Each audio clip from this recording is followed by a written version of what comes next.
It's the Royal Oak Show with Carlo Giannotti. Tonight's guests from Play and Stay Pet Care, Jodie Ellison. From the Oak Apple Run, Kim Frentz. And author Dan Calabrese. And now, Carlo Giannotti! You know, I never get used to that. Thank you very much. Thank you very much, ladies and gentlemen, for coming to the 314th episode of the Royal Oak Show. Thank you very much. Give yourself a big hand. Let's go. Everybody. You know, Andy, I never get used to you, that lead-in, Royal Oak Show with Carlo Giannotti with that manly voice of yours. I should have you follow me around during the day. Yes. Make me feel important. That's just what I want to do. Yeah, I imagine. What separates you from all the other places around? There are so many things, and if I forget any, actually, two of my managers are out in the audience, so they'll yell things out to What me are their if I names? forget. Let's give them a shout out. This Amanda is a local and place. Abby. Woo! Hey, Amanda, Abby. Yay! They're supporting us today. We got them clapping now. So. Yay! I tell you, I have the absolute best staff ever. I love my staff. They're wonderful. On your website, you explain that. It's designed for the animal. Oops, that's probably fine, because we do all kinds of animals, not just dogs. Okay, I thought maybe I said something un-PC. No, not at all. But you designed it for the animals, not the owners. Exactly. What does that mean? Well, we have sort of eschewed the idea of big screen TVs and piped in music and Do you really? Oh, no, we don't have these things. I was going to say. A lot of places. I've been in the doghouse before. But never that good. It's usually without. A lot of places will advertise that they've got all of these special amenities. They have chandeliers and they've got basically stick tartare that they serve to the dogs every day. Blah blah blah. We have designed the facility around play, socialization, looking at the dog's needs, being interactive. Because we're privately owned and not corporate, we can mingle more with the dogs. The people get down and they pet them and they cuddle them and we interact with them all day long, as opposed to, I know some facilities, people are not allowed to bend down even, because that's a liability. They're not allowed to sit on the floor and let the dogs come up to them. That's a huge liability. And because we are independently owned, make our own rules, we are just very, very involved with the dogs. We've been very fortunate. Runs have come and gone over the years.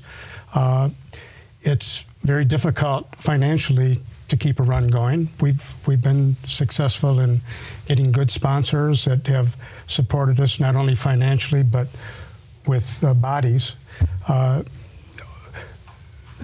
Now with the race, it is being totally computerized. Runners now wear little chips and go across the finish and start lines, and it's all tabulated that way. But there was a time when we had to have close to 500 volunteers to operate the run. And that's a huge number of people to depend on being there race morning, rain or shine.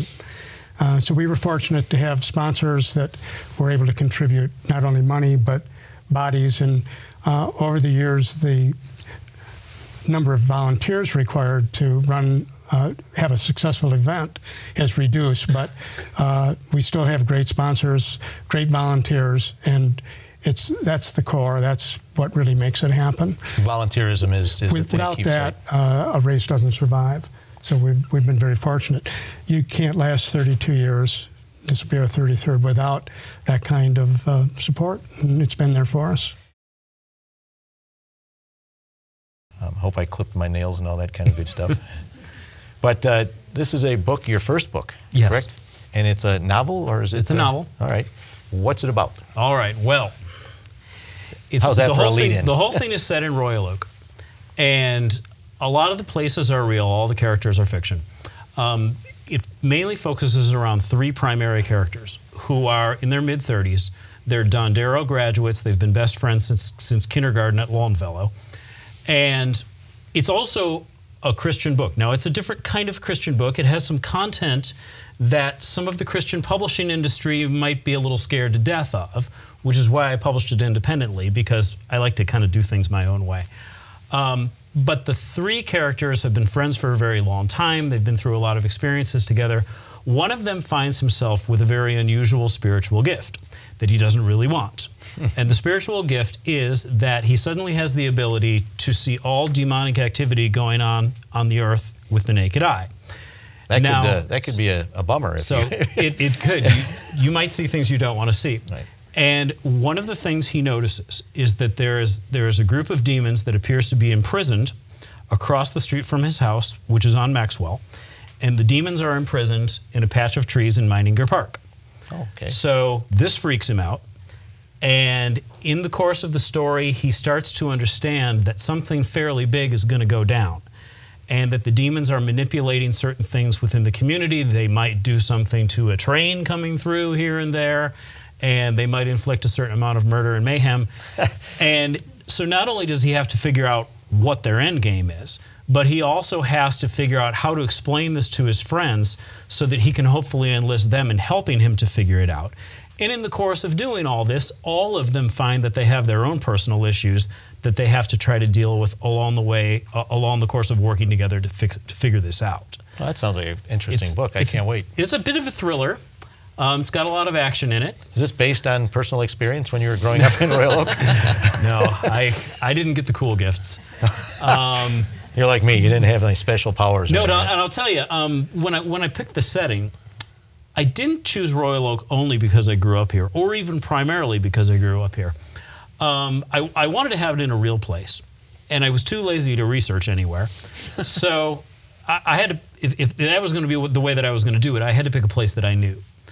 And of all the places that I knew well or had lived, and as I started thinking about, well, where might this work? Clearly, the character of this community just lent itself to an interesting kind of story like this. So I started working with settings and things, and before I knew it, I realized that it was just an inspired choice.